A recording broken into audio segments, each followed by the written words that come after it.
Hey you guys, welcome back to Geek in the Closet, and today we are going to be looking at AMC's The Walking Dead Bungee Walker figure by Macfarlane Toys.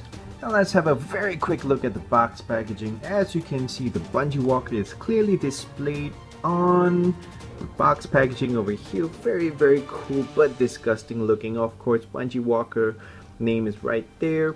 Series 6 based on the hit AMC TV series 13 and above only. And on the back you can actually see the figures that are available and together with the accessories. Please check out my review on Rick Grimes and Herschel Green if you haven't done so. Now let's have a closer look at the Bungee Walker himself. Gross! Now if you guys are actually familiar with the Walking Dead series, I'm pretty sure you've actually seen this guy from season 4 in the beginning of the season, of course. That is when the rest of the survivors were looking for supplies and whatnot, and then this guy happens to be bursting out from the ceiling with his guts dangling from the top like that. Ugh! And I love the fact that Macfarlane Toys actually decided to make this figure based on that walker right there. Is fantastic. Now pardon me if I accidentally say zombie, because you know, that's the normal term, and you know, we don't call them walkers, we call them zombies, like mainstream people, you know. So let's have a closer look at the guts and whatnot. Very nice. I love the fact that they've actually provided different paint and whatnot to paint the guts and everything, and that gloss effect to make it look wet. If you can see it bouncing from the light right there. Gross! Holy cow! I love it. Now this piece, he actually doesn't come with any accessories, but you can actually I consider this as an accessory. This dangling guts right here, because it's detachable. This is one piece over here, and there's one more piece over here.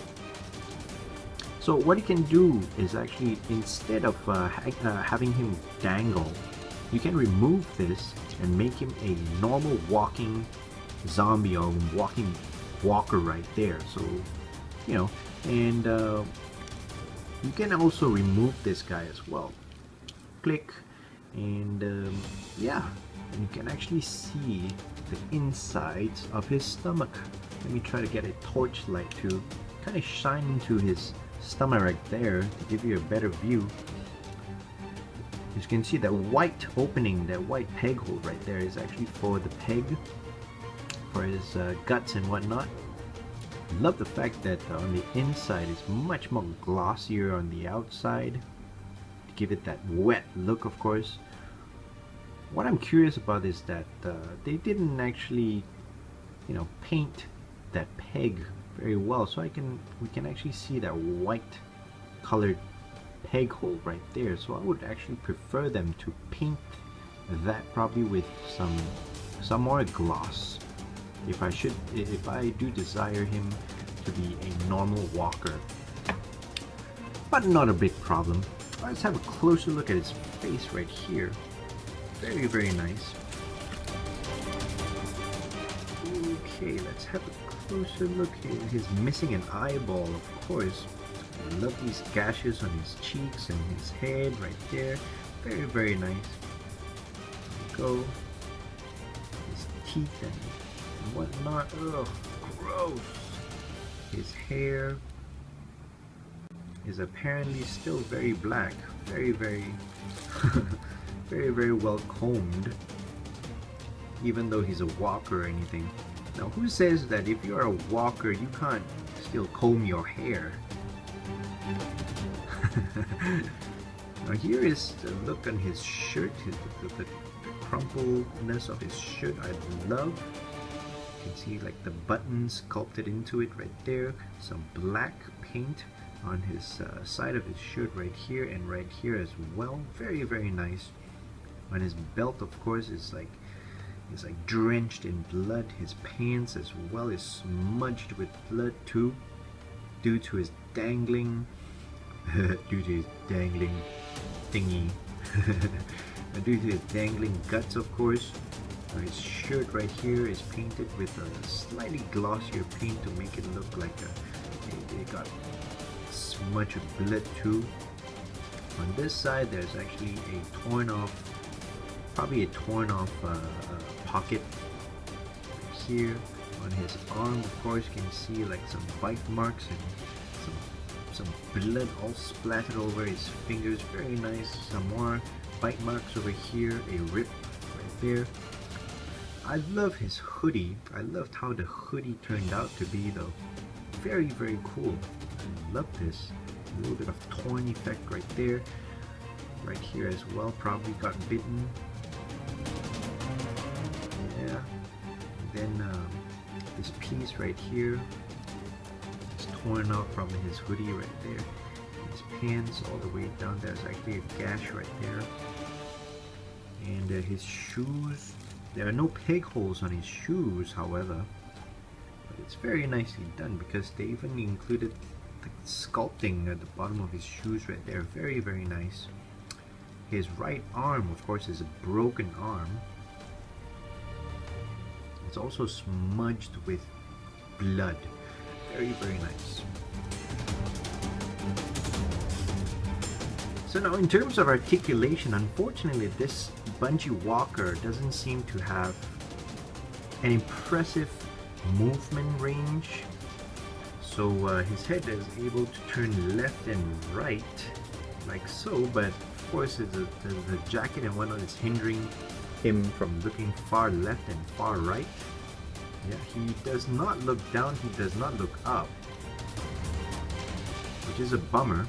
His hand is able to rotate like so, but it is not able to be lifted up like so. So that's the only movement on the arms right there. No articulation in the elbows, no articulation in the wrist or fingers, no articulation whatsoever on his chest, of course, and his waist as well.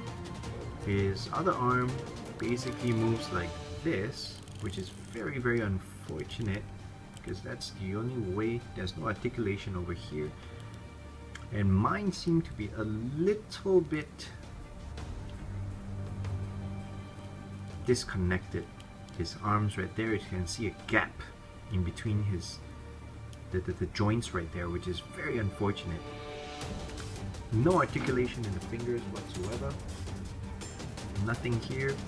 He does have leg movement, which goes this far out, unfortunately, and back like so. He has articulation on his knees and no articulation whatsoever on his ankles, and that's about it, guys. Now here's a quick look at the Bungee walker next to my other Macfarlane Walking Dead figures, Penny Blake, Rick Grimes, and Herschel, and I must say that they are in perfect scale with each other. Now overall, I must say that this zombie is nasty. Very, very nice though. I love the fact that Macfarlane Toys has given me the flexibility of dangling him as well as to make him a normal walker, which is fantastic. My gripes about him would actually be his articulation. Basically, I think that his articulation is too limited, but I guess his sculpt and his design and whatnot is specifically for him to dangle, so that's not exactly a big deal with the limited articulation and whatever, because he dangles very well like so. Fantastic. Now I managed to get this guy from Collector's Hunt via Facebook, of course, and I'll be placing their Facebook link down in the description down below if you actually want to check out more AMC's Walking Dead figures. And thank you guys once again for watching. Please do not forget to like and subscribe, and I will see you next time. Peace!